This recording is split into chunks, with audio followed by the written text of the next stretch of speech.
For advertisement, call 8125893028. Our Gmail mathstvtelugu@gmail.com. ఈ రోజు మనతో ఉన్నారు life coach, motivational speaker, personality development trainer Rammohan నమిలే గారు. నమస్కారం సార్. నమస్తే అమ్మా అనుగ్య గారు. సార్, జనరల్గా మనుషులకి స్ట్రెంగ్త్ అండ్ వీక్నెస్, ఆపర్చునిటీ ఇలాంటి అనేది ఎలా రిసీవ్ చేసుకోవాలి, ఎక్కడ ఎలా అంటే ఏది ఎలా సద్వినియోగం చేసుకోవాలి అనేది అంటే అందరికీ తెలియదని నేను అనను. బట్ కొందరికైతే వాళ్ళ లైఫ్ వాళ్ళు లీడ్ చేసుకొని కొన్ని కన్ఫ్యూజన్ సిచ్యువేషన్స్లో ఉంటారు. సో మీరు లైఫ్ కోచ్ కాబట్టి మీ ద్వారా మేము వినాలనుకుంటున్నాం. సో చెప్తారా సార్? ఇప్పుడు ఎవరైనా మనల్ని అడిగితే, మనల్ని అంటే ఎవరినైనా కూడా, డిఫైన్ యువర్ సెల్ఫ్, మిమ్మల్ని మీరు ఎలా నిర్వచించుకుంటారు, డెఫినేషన్ తెలుగులో నిర్వచనము. ఎక్స్ప్లెయిన్ అంటే వివరణ, డెఫినేషన్ అంటే నిర్వచనము. సో ఎవరైనా మనల్ని అడిగినా అనుకోండి, మిమ్మల్ని అడిగారు ఎవరైనా, అనుగ్య గారు డిఫైన్ యువర్ సెల్ఫ్ అంటే మీరేం చెప్తారు? ట్యాగ్ లైన్ అనే పదం వాడుతుంటాం మనం. కొన్ని కంపెనీస్ వాళ్ళు ఒక మనిషికి కానీ ఒక కంపెనీకి కానీ what is your tag line? And అంటే నేను స్ట్రాంగ్గా ఉంటాను అంటే ఏ విషయంలోనూ ఐ మీన్ స్ట్రెంగ్త్.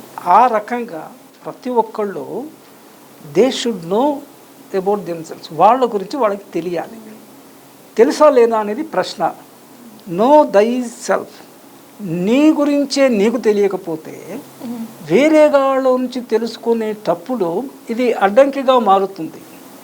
అంటే మన గురించి మనకి తెలిసేది ఏంటంటే మన అస్త్రము, మన tool. We are all WET అంటుంటాను, weapon, equipment, tool.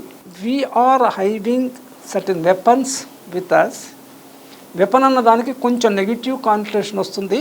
అంటే డిఫెన్స్కి దాన్ని ప్రయోగించి ఆపేదాన్ని weapon. Equipment and tool are totally positive. We ఎక్విప్డ్ with certain knowledge, we are told with certain skills. అది మనకి తెలియాలి. ఇది డైనమిక్గా ఉంటుంది. అంటే ఒకసారి ఉంటుందంటే 5 years 10 years అదే ఉండదు. It goes on keeping dynamically, at least on a yearly basis, even on a monthly and daily basis. Incremental growth అనే పదం ఉంది. అంటే బిట్ బై బిట్ గ్రోత్. కానీ ఒక సబ్స్టాన్షియల్ గ్రోత్ వస్తే కానీ మనకి తెలీదు మనం గ్రో అయినామని. The growth could be positive most of the time, could be negative also. Last year ఇంక కోపం ఉండేది కాదండి అంత. ఈ మధ్యలో చాలా కోపిష్టి తయారయ్యాడు. అంటే వేరే సరౌండింగ్స్, ఎన్విరాన్మెంట్, వాటి ప్రభావంతో మనిషి good to bad, bad to good కూడా ట్రావెలింగ్ జరుగుతూ ఉంటుంది. ఇక్కడ SWOT అనేది పాశ్చాత్య టెర్మినాలజీ. ఇది the expansion is strengths. Me strengths ఏంటి, మీ వీక్నెస్ ఏంటి, మీ ఆపర్చునిటీ ఏంటి, మీకున్న ఆపర్చునిటీ, మీకున్న థ్రెట్స్ ఏంటి. నేను దీన్ని Indianise version or Telugu version నేను క్రియేట్ చేశాను. ఆ బా బా.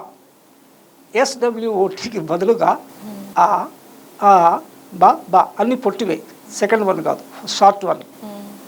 బా అంటే బలము, స్ట్రెంగ్త్ అంటే అవకాశం. ఆర్డర్లో వద్దాం. బలహీనత, బా బా. I will come down to ఆ. అవకాశము, ఆపర్చునిటీ, అవరోధము, థ్రెట్.